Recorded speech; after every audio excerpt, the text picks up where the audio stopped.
everybody who's tuning in right now on Facebook Live. We are here for the 5th episode of Brandon Robertson Soul Hour. I'm your host, Brandon Robertson. I am a professional bassist out of the Fort Myers area. I run the Jazz Studies program down at Florida Gulf Coast University. And I am here today. I'm very excited because I have 3 special guests, but my other guest, he'll be chiming in a little bit. But I'm very excited to be talking to my colleagues, my friends, my music brethren. I am joined by the members of the jazz faculty from University of Central Florida. We got a few of the cats here with me. I have Mr. Jeff Rupert, Richard Drexler, and then later on in the show, we'll be joined with Marty Morell. So without further ado, I would like to introduce my guests. So I'll pass it over I'll start with Jeff. Jeff, you want to say hi to everybody, let them know who you are, what your occupation is, and, what you do. Brandon, great to see you, and thank you for putting all this together and fostering a great community.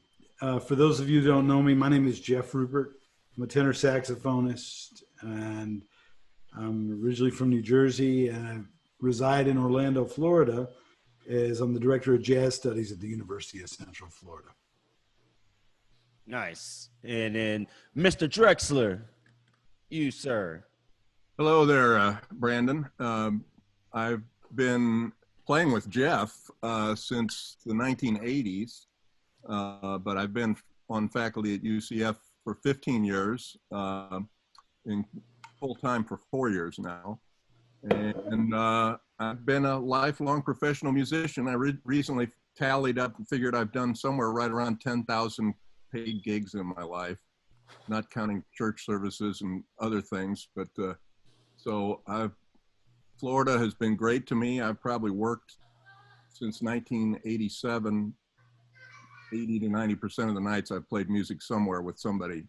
And that meant driving 40 to 60,000 miles a year all over the state. But it's been a great variety and a lot of great people that I've met and played with. So. Nice. Well, fellas, thank you guys for joining us. Just to create a little dialogue here, you said that you played an accumulative total rough estimate of 10,000 paying gigs. Now, if we had to put a number to that, Richard, like a dollar sign, how much? Not we trying to get in your pockets or nothing, but that's a lot of gigs. If those gigs averaged $100, which a lot of them were actually less than that, because especially back in the day, like steady gigs that didn't pay that much, and some of course would pay a lot more. But if they averaged 100, just saying, I have no idea, that would be $1 million.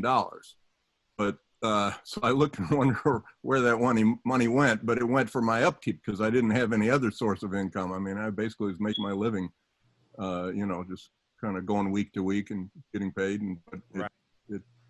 I'm the envy of a lot of people I know that made a lot of more money than I did because of my freedom, the freedom to be able to not be in an office 9 to 5, 5 days a week and, run around here and there and do all these different things. So it's been great.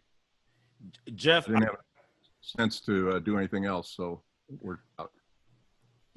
Jeff, I have a question to go off of that with Richard. Where would you say you would fall in the average amount of gigs you've done in your career thus far?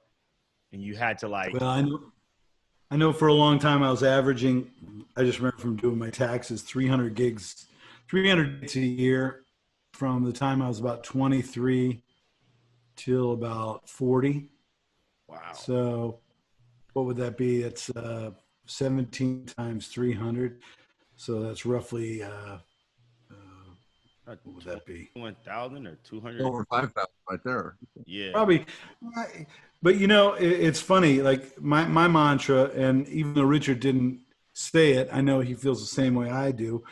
It doesn't matter. If anyone asked me and Richard and Marty for that matter, and I'm sure you too, Brandon, what's your best gig? Forget about the numbers. You'd say the one I have tomorrow. That's the one you're always looking forward to, what you're doing next. I was talking to Ira Sullivan last night and again this morning, and Ira and I were talking about a couple records he had done because my kids are checking out Ira. One of my kids loves Johnny Griffin, and Johnny and Ira did this record together. So they're kind of in awe that they know Ira. But Ira's like, yeah, man, I've never even listened to any of those records. You know, here he is, 89, and he's still like thinking about what, you know, he's going to get together with my oldest son and help him out. He goes, man, I got to practice before I get together with him. So I think all of us, we could put the numbers aside and just say we're always really looking forward to that next date we're going to do. Like, you know, that Ellington date we were all going to do together. Right. Hopefully that'll happen. It'll get rescheduled. That was, for those of you who don't know, we had 3 nights with the Ellington, playing all Ellington with the Orlando Philharmonic. Brandon was playing bass, and John Eric Kelso was playing trumpet, and Carla Cook was singing, and Richard and Marty were in the band as well. So anyway, that's my feeling about gigs. You know, I always, my students always ask me from time to time, like, you know, Professor, we always see you traveling around the state or the country playing, you're doing this and that and the third. Like, how do you have time to sleep? So, you know, I'm curious, you guys, between the two of you, you guys have probably touched most of the continents on the planet Earth, you know, like in various places that you've gotten to travel throughout your career. So when was a time in your touring life where you just went straight with no sleep? Like you just was like, just in a zombie mode? I'm just curious. You know, I remember one time I was going to Europe, which everybody does, you know, and when you go to Europe, you leave New York in the afternoon or the evening. And I think my final destination was Nice, and I had a changeover in Paris. I think it was Charles de Gaulle. Was that what it was, Richard? Charles de Gaulle? I don't remember. But anyway, I'll let you tell the rest of the story, Richard. Well, I'm on tour with Jeff Berlin, and my answer to that was going to be, well, the Jeff Berlin tours were always, you know, he would book one day to sleep when we got there to recover from jet lag. And then after that, for 2 or 3 weeks, it was a different city every night to make the tour work financially. Now, we used to do that with Maynard Ferguson. We do a 31-nighters in Europe and play the first night we got there. Wow. Just sleep on the bus, hit and run. That's what we used to call them. You know, you play and then get on the bus and go to the next gig. Right. And after the gig, you want to get back to the hotel and get like 5 hours of sleep instead of 4.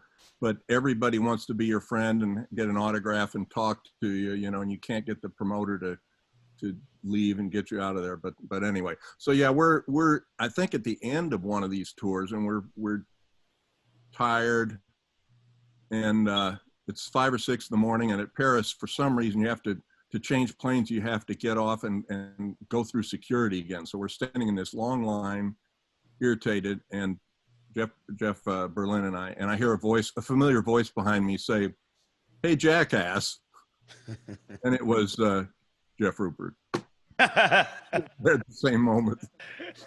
You know, you always run into your friends overseas, and, you know, we're looking at each other, me and Richard and Jeff Berlin, and, you know, it's like, well, this is the musician's life, man. 5 in the morning at the airport.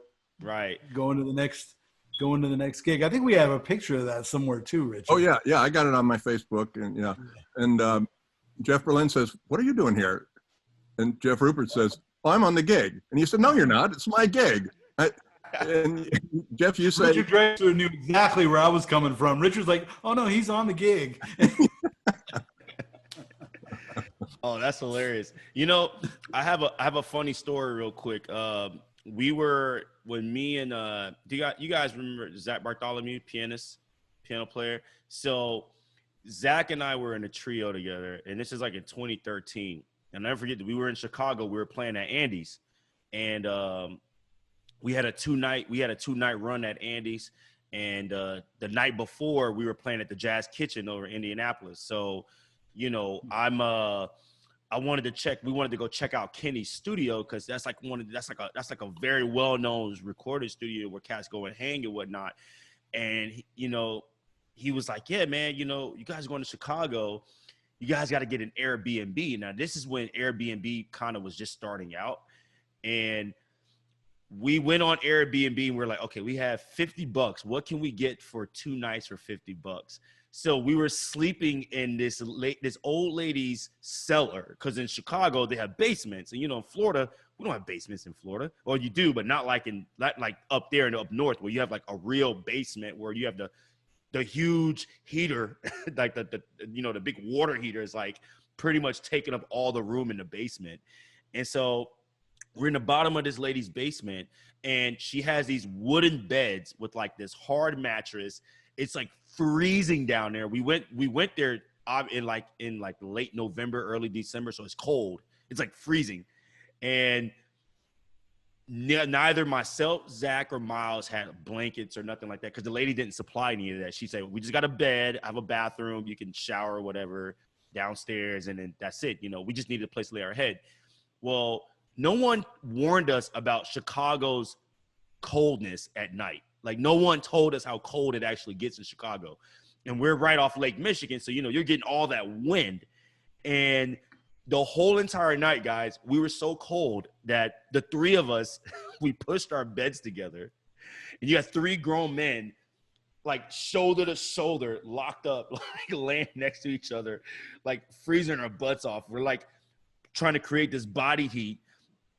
And mind you, upstairs, this lady has full heater. Like, she's warm. She's like all cozy and stuff. So Miles gets up and he's like, I'm going to go tell this lady to turn on the heater. The lady says, I would charge you $10 every 20 minutes to run this heater, because I guess in Chicago, the way like their utilities are set up, that if it goes over a certain percentage, then it like skyrockets. And so the lady's like, I'm not paying out of pocket for that. Like, you guys are guests. So we literally took the last of our gig money and had to give it to this lady just to turn on the heater so we could sleep through the night. It was like terrible. That was the worst experience. That's probably like all my students have asked me in the past, like, what's the worst situation you had on a gig touring? I was like, the time we stayed in Chicago in this lady's basement, because it was freezing, like terribly freezing. But what I am curious, though, I am very curious about this. The two of you have gotten to travel all around the world, see some really incredible places.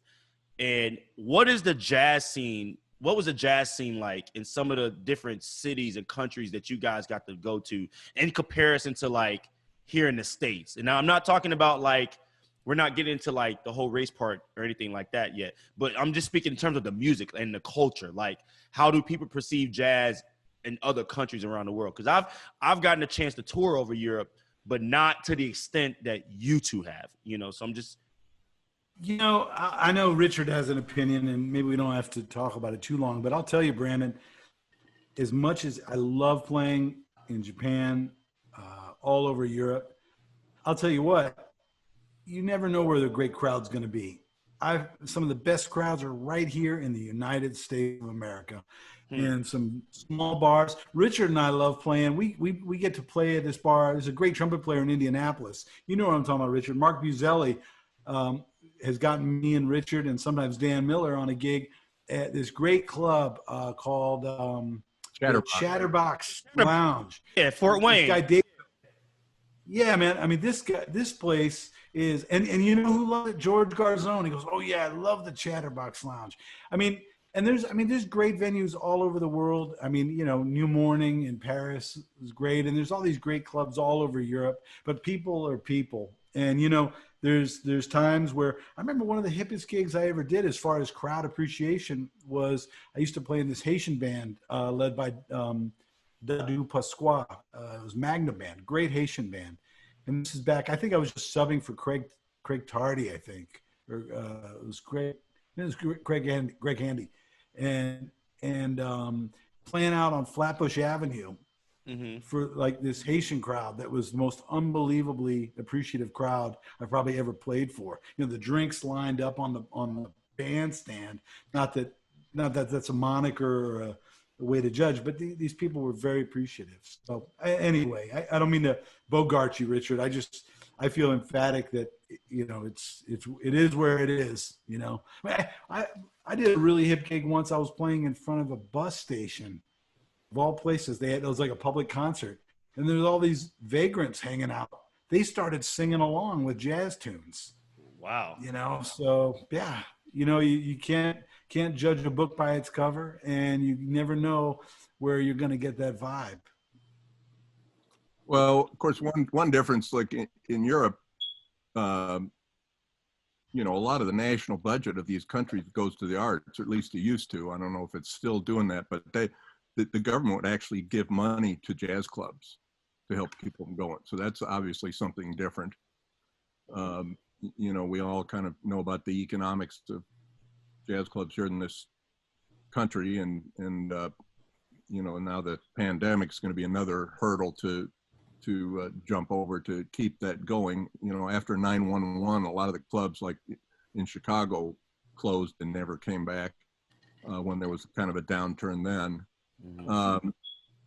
The bass player Kelly Sill, who's on my trio record, who's a Chicago bass player, we graduated from college in different colleges, but hit the Chicago scene at the same time, 1977.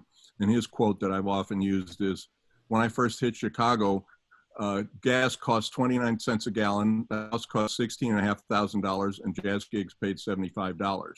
Now, when he said it, gas is $4 a gallon, the house costs $600,000, and jazz gigs, when you find them, pay $75. And I put that in. Wait, Richard. Yeah. I do not pay you $75, but from now on, I'll be glad to pay you $75. No, it just that is a bunch of updates. Brouhaha.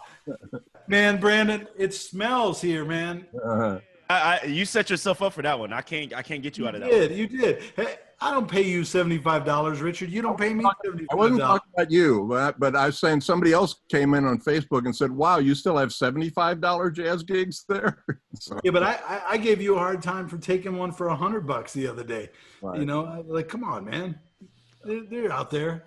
Let me ask you, because that's an interesting question. When does it get to a point where when the musician can actually start to ante up their cost of what would it take to get you to perform? Because, I mean, we all paid our dues. I remember in Tallahassee playing $50 gigs for 4 hours, you know, but I was excited to play. I was playing with other musicians. I was learning a crap load of tunes on the gigs, on the bandstand. But then now, like Jeff just said a good point, you know, now it's kind of like, not that I'm above $100 gig, because I still play $100 gigs, you know, but, you know, it's like, when did you get to a point where is it your time? Like, what is that? Where did that come You know, Brandon, it's about the long-term gains. And I know Richard's totally into the long-term gains, but I remember, I think it was either Plaz Johnson or maybe it was Ernie Watts told me, he goes, man, I'll make a lot of money doing a jingle and it's really easy.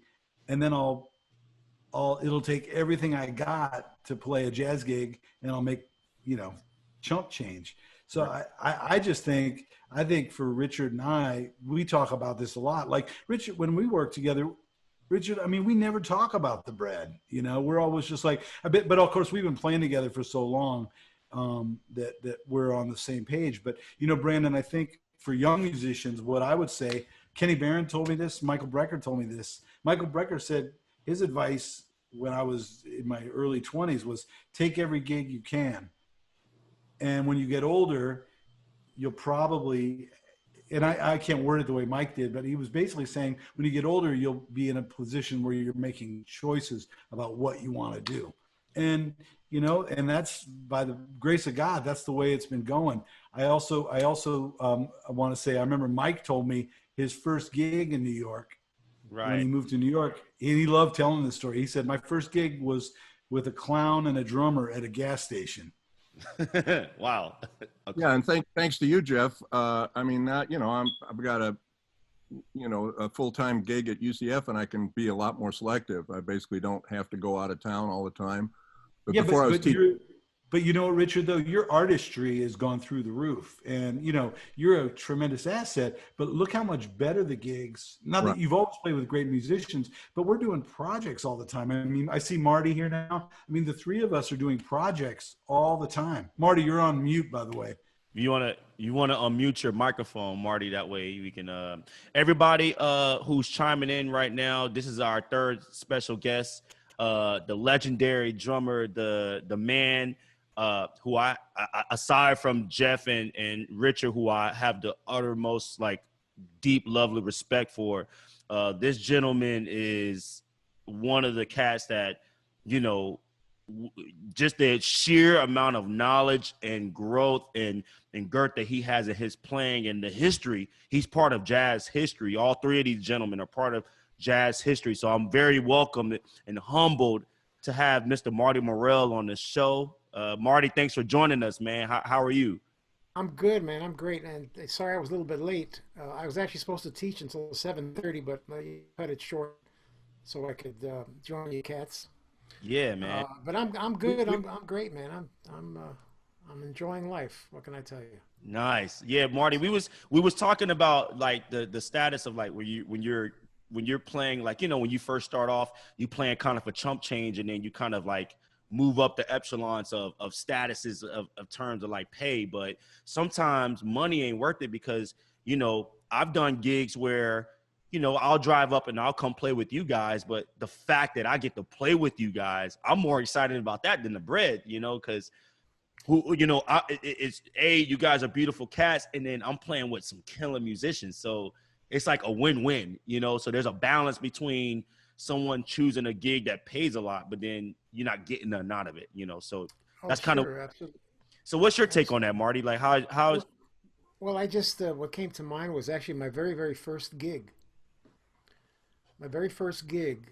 At the time, I was playing in a little trio, right? Accordion, trumpet, and drums. Right? Heavy duty, man. So I get a call from the accordionist and says, Marty, we got a gig. And I said, really? Oh, wow, great. You know, I was like 13 or something like that. And I said, well, what does it pay? He says, $8. I said, oh, $8. Do you think you could get a little bit more? So my very first gig, I started asking for more bread. Right? And that kind of... Did you get it? Yeah, I got it, man. I got it. And the thing is, I found out that he was like the gig paid $30 for the whole band. He was trying to, you know, get the most for himself, right? So, but anyway, I pushed for it, and everybody else, the bass player got, I mean, the trumpet player got $10 too, right? So we made $10. But yeah, I know what you mean. Like I've been fortunate, you know, I've been able to do some great gigs over the years. But even back in the days when I was doing, you know, club dates and just regular gigs, right, non-jazz gigs, I always try to approach them with a positive attitude, try to get something out of it. And I always figured if it was, you know, just giving up 3 or 4 hours to pay my rent, I mean, it was all good. No, you don't want to be taken advantage of, but I was just going to relate one incident when I was, you know, in Orlando, and somebody called from Tampa and said, we got your number. And we thought maybe we'd just ask for referrals from you because we wouldn't want to ask you to come over to play in Tampa, you know, like 100 miles away. For this gig only pays $40. We're just playing jazz in a mall, probably terrible acoustics. You'd have to bring an electric piano for a couple hours, and it only pays $40, and that's all we can get. But we know you probably don't want to do that, but maybe you know somebody. We're having a hard time finding a piano player. It was on a Tuesday night. I wasn't working. I said, I don't care about the money. I just like to play. I'll, you know, play with some people I haven't played with, and we'll have fun. I'll come over and do it.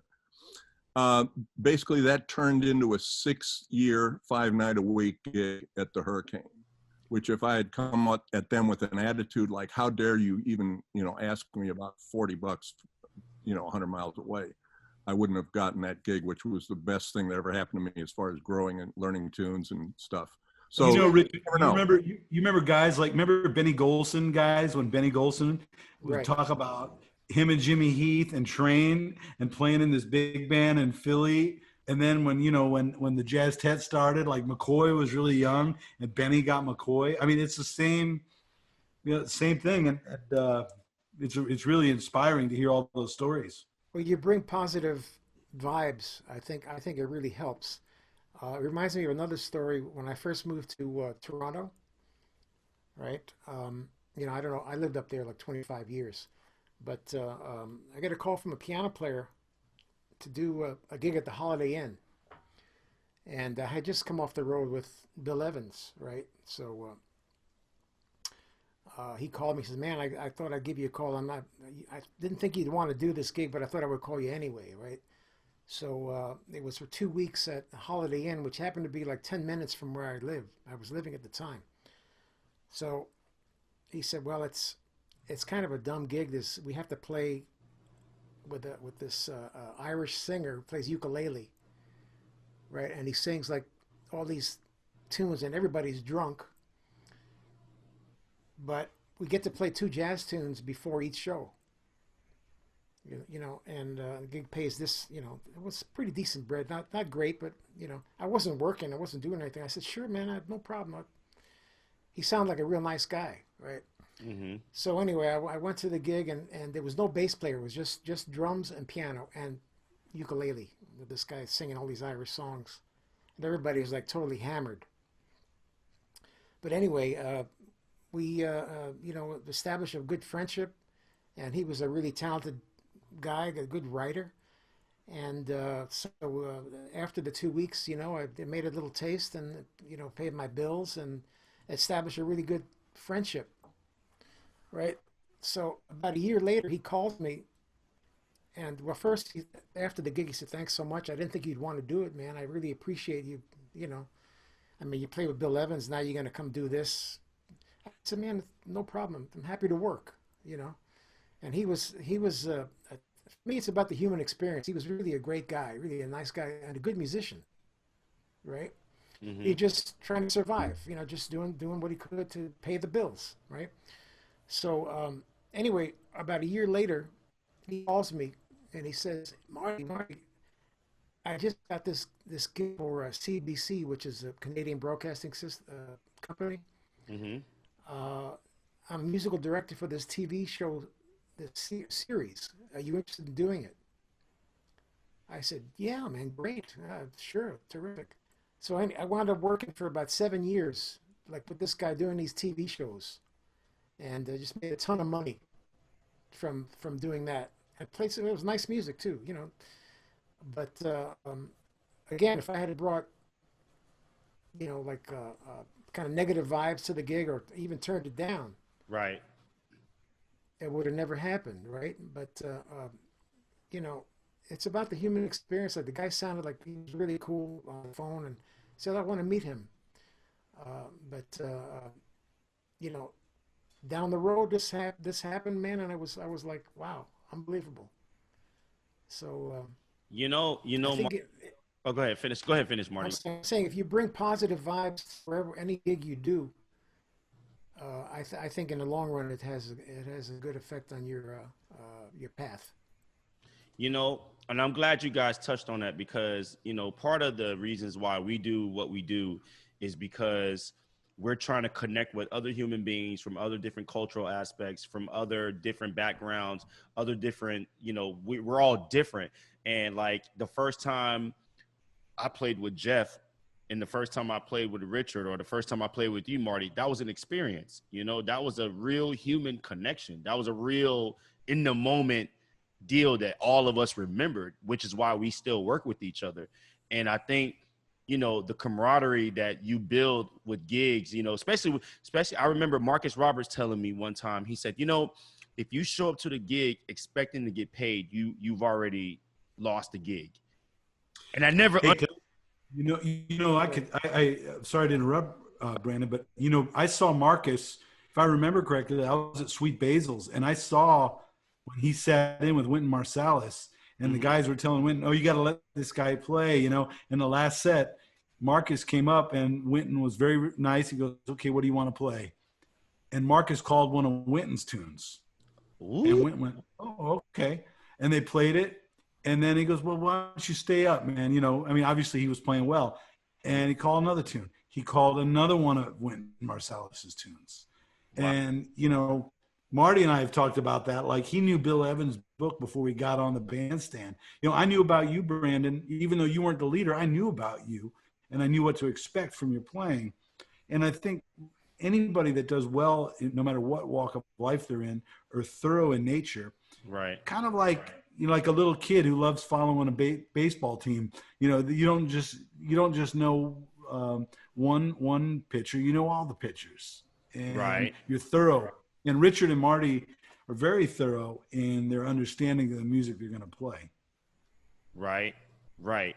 And you know, I one thing I also appreciate is that the older musicians that I got a chance to play with, like my very first gig when I went on the road was Cyrus Chestnut.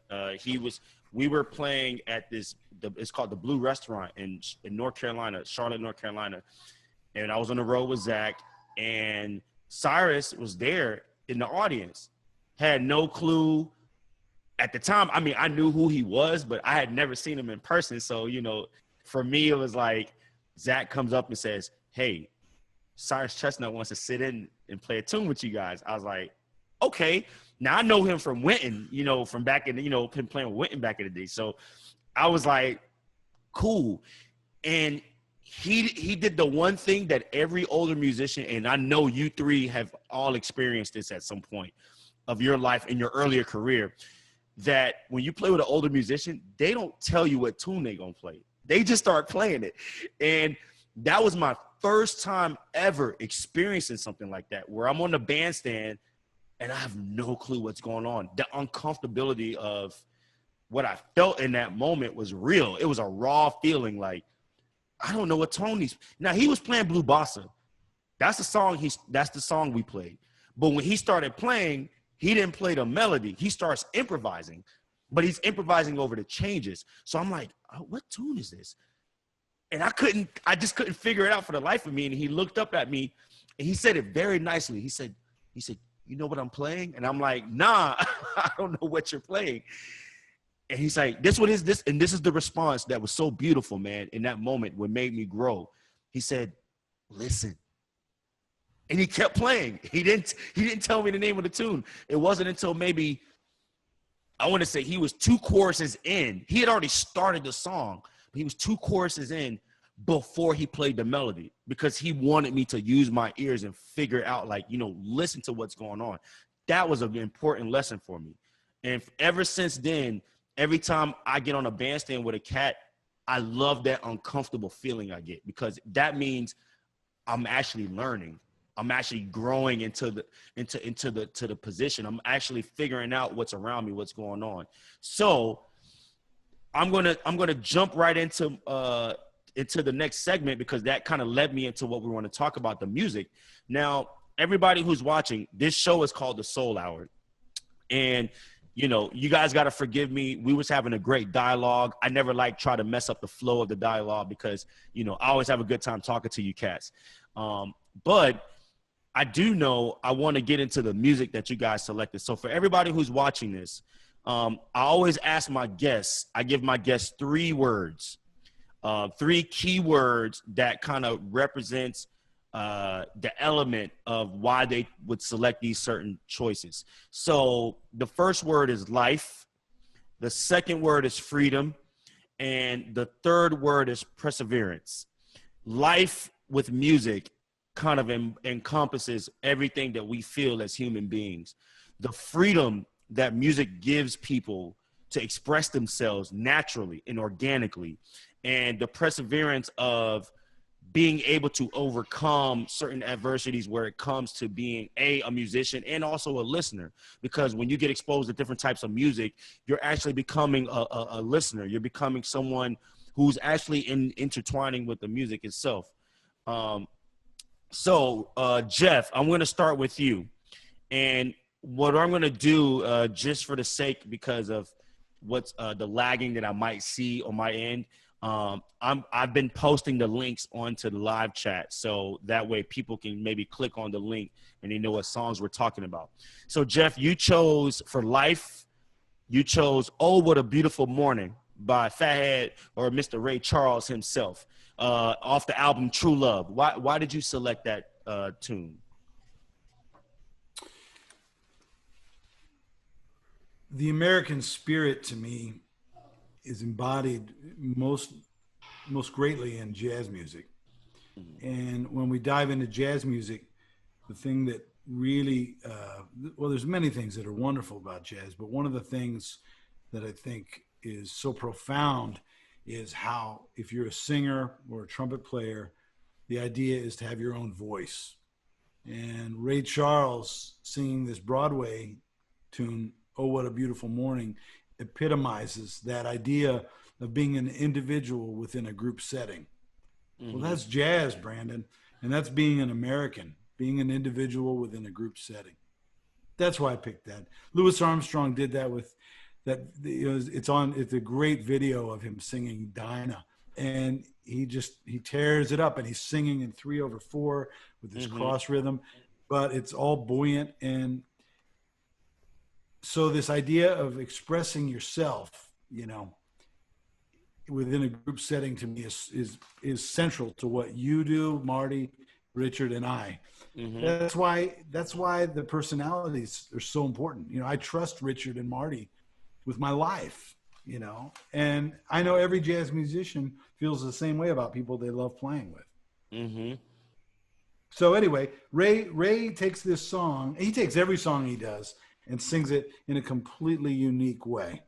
And he owns it. You'd think he wrote the darn tune after you hear him sing it. Okay. And so with the expression from Ray Charles, because Ray Charles was kind of those musicians that really knew how to like capture all of the essence of like hardship. You can hear that a lot in his music. Which gets me to my next topic, or my next selection for Freedom. You chose a Eddie Harris tune, Freedom Jazz Dance, off the album The End Sound. So what made you choose that one? Well, Eddie Harris is an unsung genius in jazz. Eddie Harris is one of the most amazing improvisers that ever walked the planet, at least in the 20th century. Mm-hmm. And I think he was overshadowed by some other wonderful players. Eddie had a way of combining intellect and soul and humor that is perhaps unrivaled. You listen to songs like Listen Here or Sham Time or, Freedom Jazz Dance. Freedom Jazz Dance starts off with this ostinato figure that is really funky, really bluesy. Mm-hmm. Then the melody is completely audacious. And fans of Eddie Harris know that he has improvisational acumen that is beyond compare. I remember talking to David Hazeltine. David used to play piano with Eddie. And David told me, I think Richard and Marty were there too. He said every time Eddie finished a solo, David genuinely felt like, what am I supposed to play now? Because Eddie was such a master. And so how that ties into Freedom, Brandon, he's obviously got freedom in an art form, but I think his spirit embodies the freedom of Americans, and specifically African Americans, of high intellect and being very soulful and very, very creative. So those three elements that are so central to jazz, jazz is great if it's bluesy and funky, but if you can sneak in some very intellectual, thought-provoking things, right, well, now you're engaging a much bigger circle. That's Art Blakey and the Jazz Messengers, right? It's funky, it's groovy, but it's also intellectually at a high level. Or Cedar Walton, same thing. So Eddie's got all that in his music, Brandon.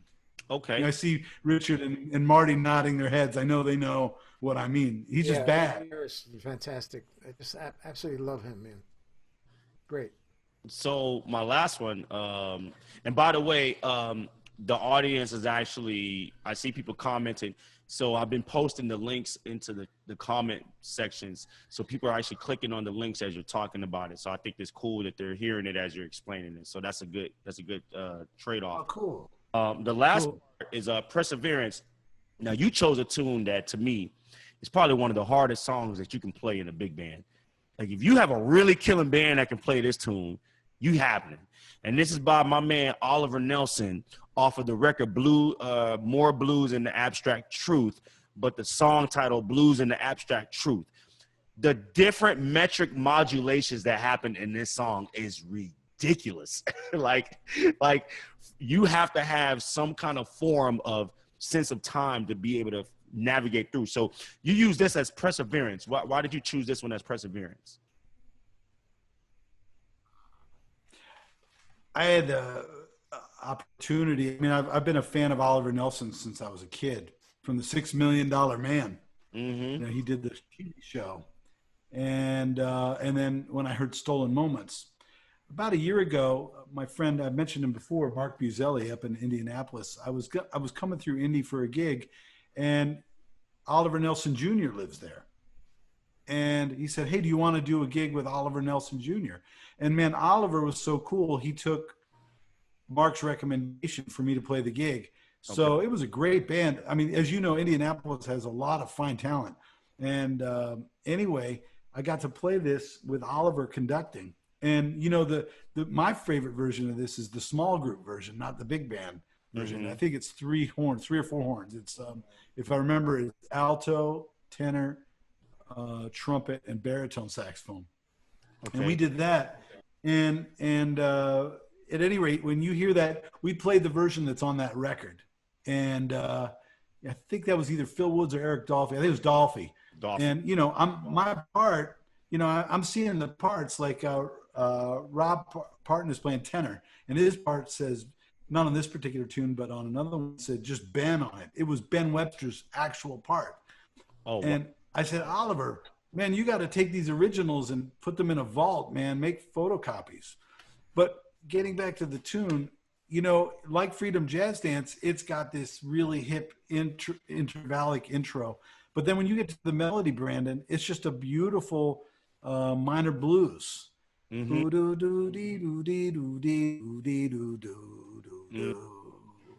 Again, combining that intellect and that soul and that funk. And that, to me, Oliver Nelson is another unsung hero of the 20th century.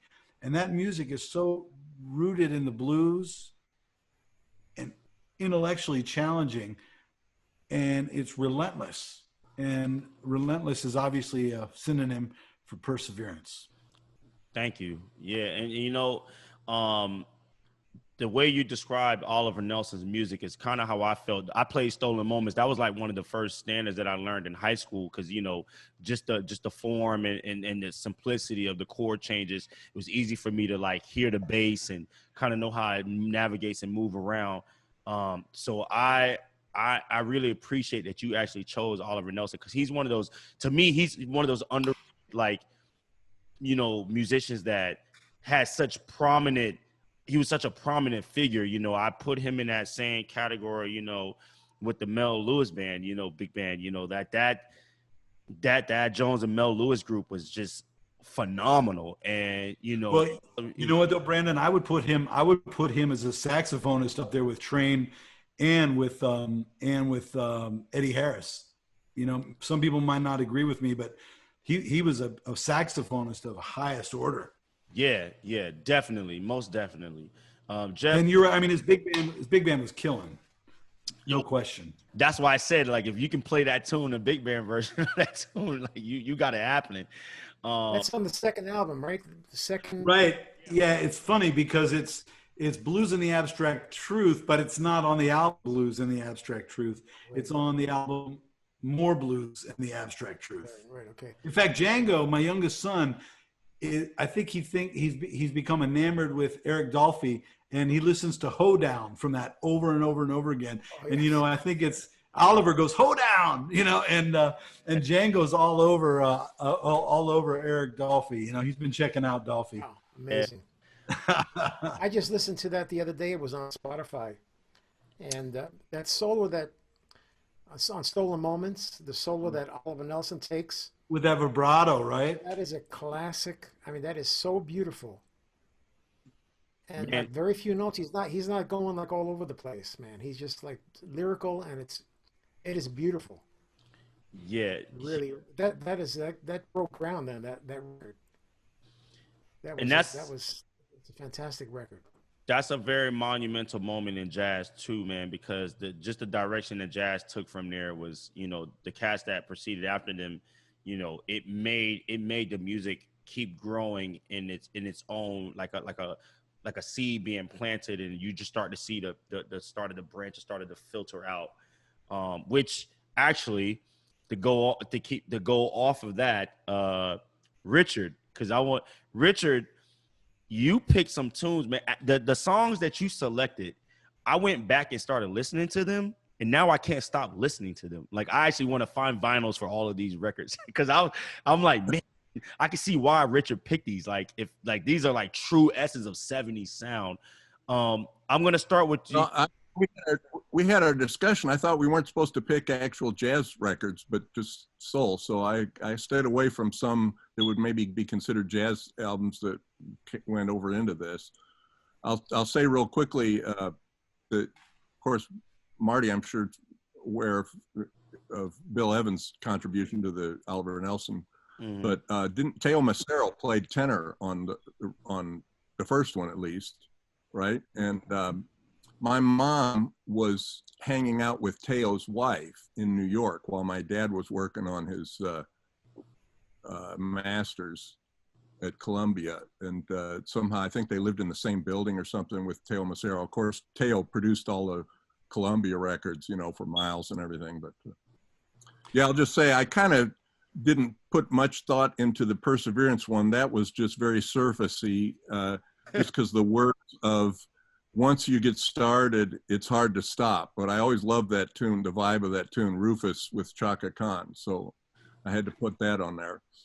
I just before this, when I got on Facebook to put the link about this event and was looking at my feed of things, like here was something from Narada Michael Walden, and I forgot I was Facebook friends with him. So I made a comment saying, hey, you know, I gave away one of my picks ahead of time, but I loved his album Garden of Love Light from the 70s. We listened to both that and the Rufus a lot when I was in college.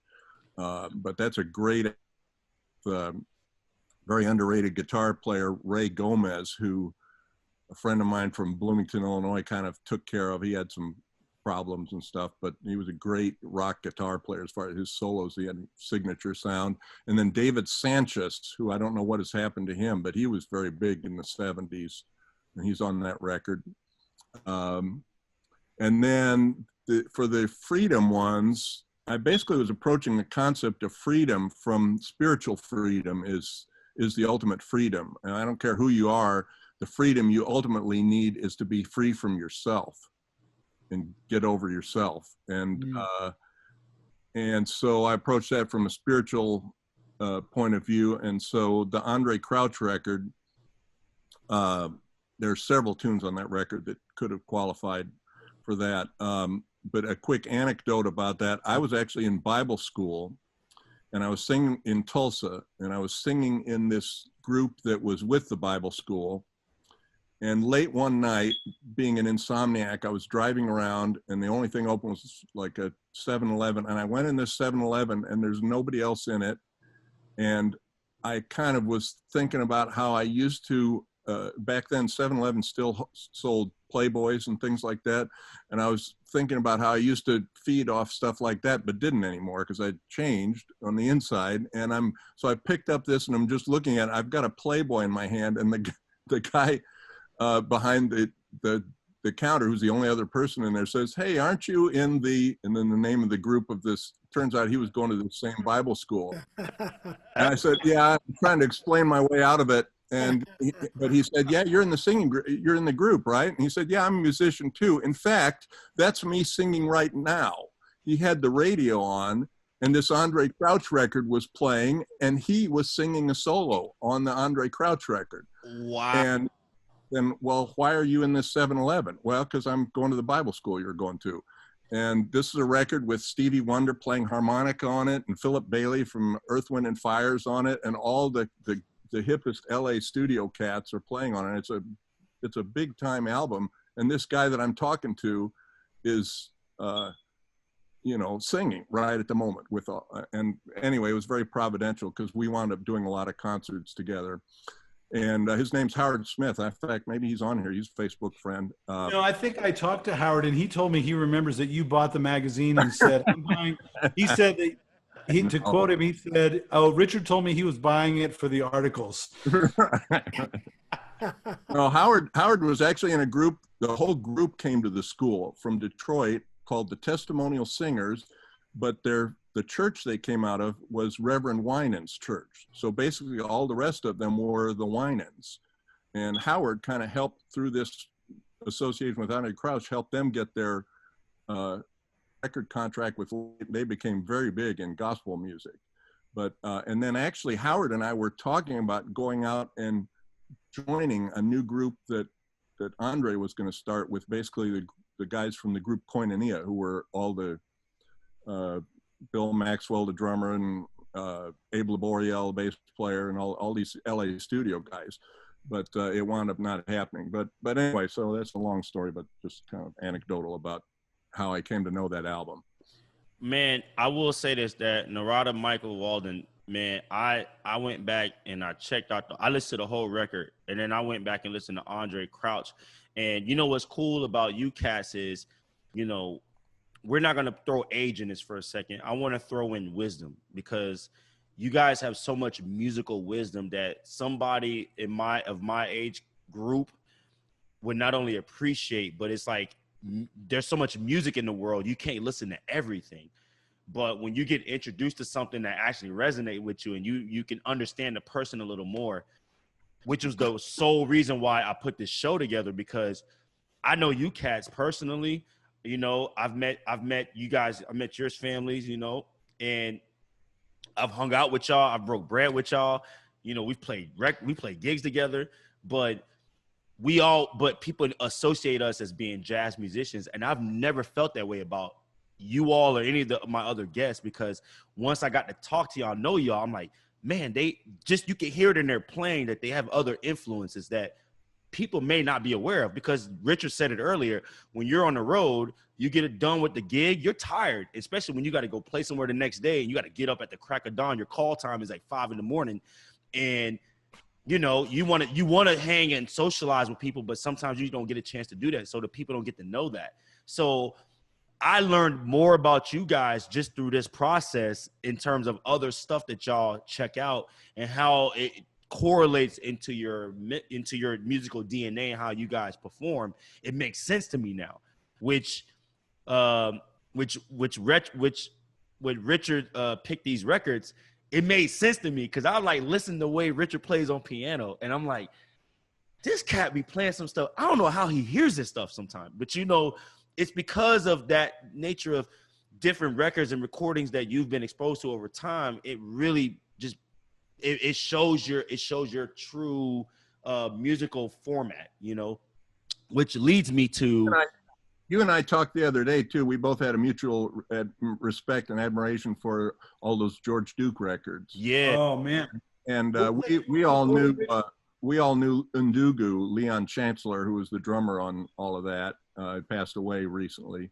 But of course, my favorite record, I think, in the whole genre, and I many times, if a drummer doesn't have the right feel for that type of music, I have him listen to the whole album of Marvin Gaye's record, I Want You, which is the first one he did in LA when he left Detroit. In fact, I became Facebook friends on Facebook with Leon Ware. He and T-Boy Ross were the two guys that produced and wrote all the music for that. Mm-hmm. But Marvin, you know, overdubbed all the vocals, and it was a really interesting use of space, the way they mixed it, and the way they panned things and placed things in the mix. It's very much ahead of its time. But yeah, that was a great album. Nice. Okay. All right. Well, Marty, we got you here, man. You're our last round, and I had a few viewers who popped in that they saw that you was in this chat with us, and a lot of people were, at least a few people that I'm looking at here, were curious. They know you from your time spent with you know, the legendary Bill Evans, and the two records you sent to me, and I want to share something with you, Marty, because I didn't realize, I didn't notice about you until Dan told me, Dan Miller. You know, when he asked me, he's like, do you know who Marty Morell is? I said, his name sounds very familiar. He's a drummer. And he's like, yeah, he's a drummer. And I was like, okay, I know that, but I'm trying to remember who he's played with, because I've seen his name before. Like, I've seen it. And he's like, well, you play with Bill. And I'm thinking, you know, what's my man up in from Berkeley? Billy Pierce. Pierce, yeah. And I was like, oh man, Bill. He's like, no, Bill Evans. And I was like, that's right. And the reason why I knew who you were, Marty, was because I got a chance to open up for Eddie Gomez at the Jazz Estates in Milwaukee. Oh, okay. And Eddie had his band there. He was playing the next day after us. And I was, you know, I remember having a conversation. He's a little guy too, by the way. I didn't realize how little short he was. So yeah, he's got really small hands too. You'd wonder how he maneuvers around that bass. Yeah, his bass is huge. You know, he had a size bass, and he just told me about the excitement and the rush that he got every time he played with Bill. He said Bill would sit at the piano and he would just start. You would think it would sound to people in the audience, it would sound like doodling, but he was actually composing. He said Bill was always composing. He always composed. He was always composing on the bandstand, and it made it very exciting to play with somebody who I had no clue where he was going to go. And even in the songs that he wrote, you know, that you guys might have performed. So you sent me that one of your first Bill Evans records that you got exposed to was Portrait in Jazz. And right. And then you talked about Everybody Digs Bill Evans. That's one of the records that I think every jazz teacher in college always refers their students to listen to, because it's the vibe that trio had on that record is ridiculous. So I wanted to ask you personally, what was your time like playing with someone like Bill Evans, and then what did you actually learn while playing in his trio that you were able to take away and go off to do your own endeavors into your music career? Well, that's a tough one to answer in a short space of time. But I learned so much from Bill, not only about music, but just about life in general. You know, Bill was a remarkable man, and he just a beautiful cat. You know, mm-hmm. I'm still trying to figure it all out, even at this point, 50 years later, man. I think about it all the time. Think about Bill every day. You know, he's like, he's deep embedded into my soul, man. He's there, like, forever will be there. And even before I actually played with Bill, like when I first heard Bill, I was in high school, and somebody played Portrait in Jazz for me, right? I was hanging out at their house, a bass player, and they said, "Have you heard this?" I said, "No, let me check it out." So we played Autumn Leaves, and up until that time, Autumn Leaves I used to play it on a gig like as a rumba. You know, I never heard Autumn Leaves played like in the jazz. I mean, we're talking 1960, right? Something like that, you know? Right. So. I was like, my mind was blown when I heard that version. At that point, my life changed. Mm-hmm. My musical life, my musical taste, everything changed. And little did I know the effect it was going to have on my entire life. You know. Yeah. That moment, it was like all of a sudden, poof, man, something came over me, and. It was a beautiful thing. It was a beautiful moment, because the next day I went and bought whatever records I could find. Bill Evans, I was just so utterly blown away. It changed my life. I guess you can connect that with why I chose for life, because as far as a personal experience, that changed my life completely. That record.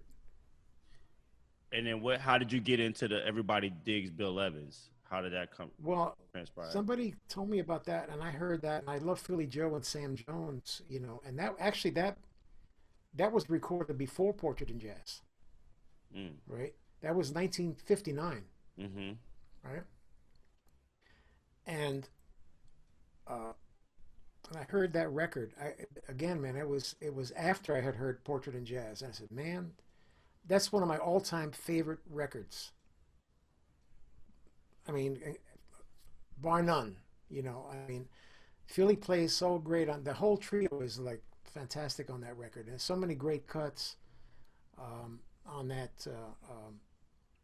And you know, Bill told me a story of like when I went to do that record, right? There was nothing. He had nothing prepared.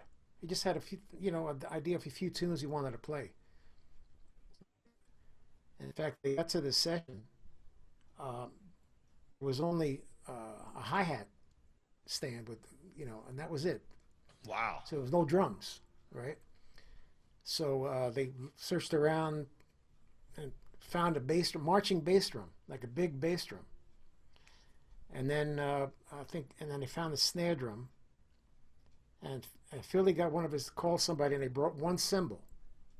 So they, you know, took a little while, but they got just a snare drum, marching bass drum, cymbal, and hi-hat. So, you know, Philly tuned up the bass drum. This is what Bill told me, right? Yeah. He tuned up the bass drum, and because if you listen, Philly doesn't use there's no tom-toms, right? Just the snare drum. And he'll switch it on and off, like from tom-tom to snare, right? But that recording, man, it's just like it was happening that day. It was just, everything was beautiful. That Night and Day, that first cut. Oh. Did you listen to it? Yeah. Oh yeah. Oh, I'm very familiar with it. Oh yeah. Yeah. It was just great. And one of my all-time favorite cuts is I'm So Lucky to Be Me. So lucky to be me. Yep. Solo thing, man. Every time I hear that, it brings a tear to my eye. It's just so hard. That's the one thing I learned about with Bill, you know, about how important it is to just go inside yourself and play from your heart. Because Bill, he was his music, you know. Bill, that's all he knew how to do. Right. You know, he would just, you know, lean over and he'd just submerge himself in his music. Right. And then he'd come out of it like an hour later. Or he'd come up in between tunes to decide what he was going to look at his set list. And he'd get right back down into it. Yeah. But, you know, that's the one thing, one single most important thing I learned about, you know, music is playing with Bill is like how you have to just be yourself and play from the heart, man, you know. And Bill was not about, you know, like playing to impress anybody, because he had great chops, you know. Right. But it wasn't anything about that. It was all about the purest of music, and that was it. Nothing else. No other BS, man. Nothing. Like Right. you know. There was a gig we played one time in North Carolina, and after the set, man, I said to Bill, I said, man, did you notice there were people dancing? People got up and were dancing on a ballad. And Bill was oblivious. He didn't see anything. I mean, he's just so involved in his music. He didn't see anybody dancing. Mm-hmm. You know? So, yeah, that's a really meaningful thing for me, you know, that playing from the heart is like really, all the great players like Train and all the great players, you know. Yeah. They're not trying to impress somebody. They're just playing what they really believe in, from their heart, 100%. Yeah. Well, thank you for sharing that, man. And it's good. It's a good insight because, you know, folks like me, you know, who went to school for jazz, and I was a jazz major in college, and I studied, you know, with the great pianist Bill Peterson at FSU, and he's like a fanatic of Bill Evans. You know, he was my introductory to Bill Evans, and the first record he put me on was Portrait in Jazz. So that's when you wrote that record down. I was like, man, that was my freshman year at college, like, cool. You know, and I want to ask, because I know we're kind of running out of time here, but I wanted to ask really quickly. You picked Coltrane's ballads as as another record of yours. Why did you choose that one? Just very briefly, like what? Well, that's another heartfelt. I mean, Train is absolutely so pure and so beautiful. It just touches me deeply when I listen to that record, man. I said, man, that is it. That's the essence of, I think, of the music that we play. You know, Yeah. is that it has that kind of connection, Yeah. emotional connection. It just, I mean, and Elvin, and I mean, that's a fantastic record. Absolutely beautiful, beautiful, one of the most beautiful records ever recorded. I want to. And Train, it sounds just so sweet. Like he says, it's a really sweet man. And you You can know. hear, you can hear who these people are, Hmm. because they put themselves right, bam, right out there. Know who they are. As you know, people used to ask me, "What was it like playing with Bill? What was he like?" And I said, "Well, do you love his music?" He said, "Oh yeah." They said, "Well, that was Bill. Then you know Bill, because Bill was his music, and Right. just Train was his music too. Right. All the Right. great players like Miles, and you know, they were the people that, you know, they were their music, and that was it." You know, fellas, between the three of you guys, I love all three of you.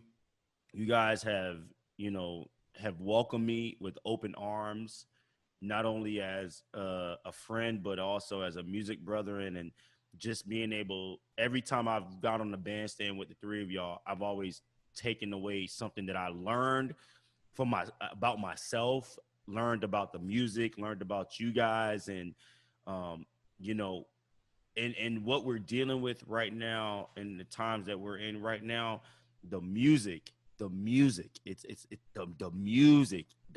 actually has a message and a meaning.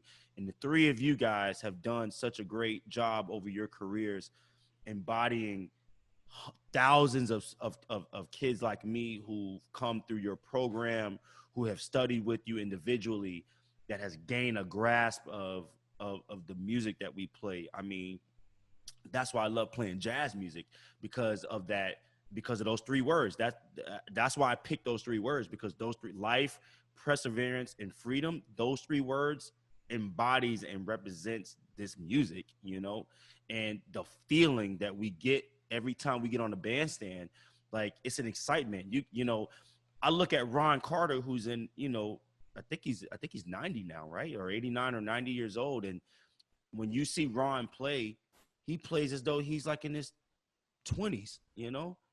Yeah, I couldn't believe when Herbie Hancock was like 80 years old, Yeah, like a couple of weeks ago. these guys are Unbelievable. still like, they're still in it. They still have they're still excited about that, man. That is so inspiring. So, you know, I applaud you gentlemen for not only having a thriving and very successful jazz program, but you guys are just beautiful cats in general. And the way y'all carry yourselves as men and what you teach to your students is, it's something that they'll remember for the rest of their lives. You know, I'm just blessed that I'm even in the space with cats like you guys, and also, you know, our close friend, our dear friend Dan Miller and Lou Delgado. You know, I'm blessed to be in that space with those guys, because I learned. I tell my students, I stress that to my students. My students think that I've made it. They always tell me, like, Professor, you made it. You are playing with all the who's. These guys are my friends. I don't look at them. I don't look at their name as the brand. I look at them as men, human beings that I've gotten to know, and the things that I learned from them. That's why I'm able to still play the way I play and do the things I do, because I'm still a student in the music. Hey, Brandon, you know, we really appreciate you, man. I Yeah. appreciate, in fact, I told you in the email, I really appreciate your enthusiasm. Uh, you're always looking for the positive side of things, and bringing, you know, and your students, what you bring to them, man, is, and you know, doing your gig, man, is that's not an easy gig, Yeah. you know, and you bring like real positive vibes to that, and just in general, man, that's, you know, You know, congratulations. to tag team on what Marty said, you know, Brandon, and I know you know this, but yeah, we're just doing, we're not doing anything special. None of us. I mean, we're all important. I don't mean the four of us. I just mean all people.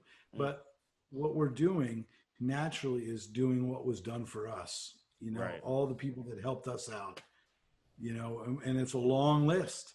And guys that were, you know, 80 years old and we were in our 20s that helped us out, whether it was on the bandstand or off the bandstand, and sometimes helping us out by telling us how sad we were.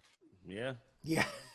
You know, I mean, I've been there. I mean, I remember, you know, Ted Dunbar, Bill Fielder saying, man, you sounded terrible, but I still love you. Well, you know, I can't think, looking back on that, Brandon, I can't think of a greater love that I've ever gotten than from those guys, because they told me the truth. Right. And all you're doing and all we're doing is you, and I know I'm preaching to the choir on this, is we're passing on the love that was given to us. Exactly. Love comes in many ways. Exactly. And what it is. My hope, in what's going on right now, Brandon, which you touched on, my sincere hope is that we can get out of our echo chamber, because my guess is we're all on the same page. Mm-hmm. You know what I'm saying? That we need to be like Art Blakey said about being a jazz messenger and using jazz to wash away the dust of everyday life. Because if we could play at this club or that club, and you never know, man, some guy might walk in there just thinking he might meet a pretty girl, and all of a sudden hear some music that turns his head around. I know that happened with, that's happened many times in history. Guys that heard Louis Armstrong, it changed their life. And Charlie White's one of them. He went into a bar thinking he was going to meet a girl and heard Louis Armstrong, and it completely changed his life. And Right. my hope is that can change lives for sure. Right. Jazz Yeah. music can change lives. Yeah, and my hope is that all of us can get out of, not that our circle isn't wonderful, but I think the people that are in our circle, we're all in this together. We need to reach out and find ways to get outside of our circle and bring people in through Yeah. the love. Yeah. Well, you know, the music will do that. You know, like one thing, like sometimes we'd meet people like after a set with Bill, right? And so, oh, I never heard jazz before. I didn't understand it. You know, I just, my friend brought me tonight, but God, I love that. Was beautiful. Wow. You know, all of a sudden, man, they got turned on just because, you know, like Bill's ability to, and all the great jazz musicians that have that, they can bring people into, even if people think they don't like jazz. You know, I didn't realize I really love jazz. I really like it. Wow, I never listened to it before. You know, so they have the ability to, the music can transform you. Yeah. If it's coming from the right place. Right. And people could feel like they knew that something amazing was happening, even if they didn't even heard of Bill Evans. Mm-hmm. Well, and then there's a lot of Something great was intangibles that happening. people see the democracy on the bandstand. You know, drums don't sound like a bass. Drums don't sound like a piano. And what are we saying? That, wow, these instruments that sound totally different come together to make something so beautiful. That's why sometimes people need to wake up. Like, man, we can't all be alike. We're not supposed to be all alike, you know? We're all going to come together to form something much greater than any of us. And jazz embodies that, Marty. You know. Yeah, no. A lot of people always will say, like, boy, you guys must rehearse a lot. You know, we just played it the first time tonight. Like, you know, and Yes. people get their minds are blown when they hear that. They say, That- really? What? I love You that. know, they don't get And every being in the moment and being the spontaneous aspect of what we do. That's the beauty of it. But you've been practicing your whole life for that moment. for that moment. That's right. I That's guess right. So yeah. Well, You know, it's really like a conversation. I know we all know that, but when you come to have a conversation, there's no mistakes when you're having a conversation. You might misspeak, but it's a conversation. yeah, yeah, and that's kind of where we all are right now at the moment. You know, that's why bringing us together when we're on the bandstand. Like I hear it all the time when people come up to me and they'll say, "Man, how many hours do you guys practice together?" I was like, "Man, this is the first time I'm playing with these cats." Yeah, for real? Like, you're lying. Yeah, we're having our first rehearsal next week. We're literally right now. Like, I always make a joke. I'm like, people will be like, oh, did you rehearse? Yeah, that was the first song you heard. That was our rehearsal, because that was the first time we got to play with each other. So once we all figured it out, we're like, okay, we know what the vibe is. But guys, I gotta say, I'm out of time. However, though, I would like to say, I want to give you guys one final thought. What is and I would like for you to let the audience know, what are you guys working on currently? If you have any upcoming projects, like virtual project or anything, where can they find you? And then, we'll tie it up. I wanted to mention before we got away from the just talking about what's going on now. I checked my email just before coming on here, and I had an email from the Jazz Education Network, something about teaching jazz history to improve race relations. And I think that I'm looking forward to reading that and investigating it. But I mean, obviously we know this, jazz has been integrated for decades before Jackie Robinson and baseball and so forth. And I have to mention one of the most powerful experiences I had when I was in college at Illinois Wesleyan University. We'd go on a recruiting trip of playing in a bunch of high schools in the Chicago area. In the mid 70s, they had a lot of racial tension where had actually, one of the schools we had been to, there had actually been a student killed. And we played in one auditorium where all the white kids were sitting on one side of the auditorium and all the African-American kids on the other side of the auditorium with armed National Guardsmen in the aisles. And here we are, an interracial band modeling, playing together, playing music, cooperating. It was very powerful. Steve Coleman, who was on the cover of Downbeat about a year ago, was in that band with me. He's a Facebook friend, maybe he's on here. And, just things like that we kind of take for granted, but a lot of people, don't know that history that, Lionel Hampton and Teddy Wilson being in Benny Goodman's band and so forth, and back in 30s and 40s, things like this were happening. Mm-hmm. But I mean, I'm coming, like I say, I'm coming from a different perspective from the spiritual. I agree there's a race problem, but to me, there are two races.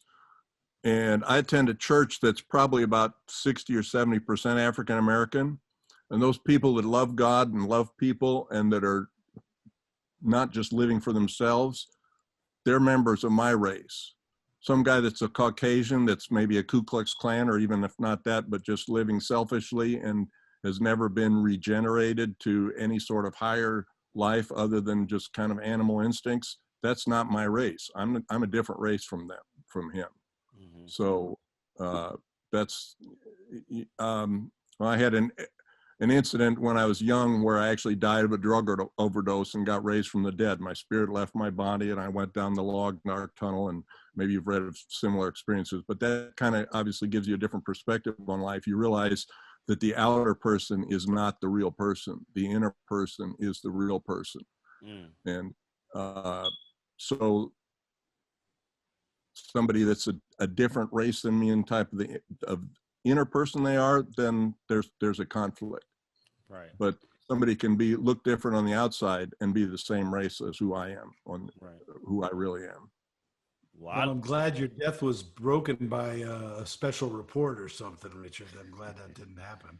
Right. Yeah, me either. Because you are a vital member of our community. So, and I appreciate you guys, all three of you, for taking the time to talk to me.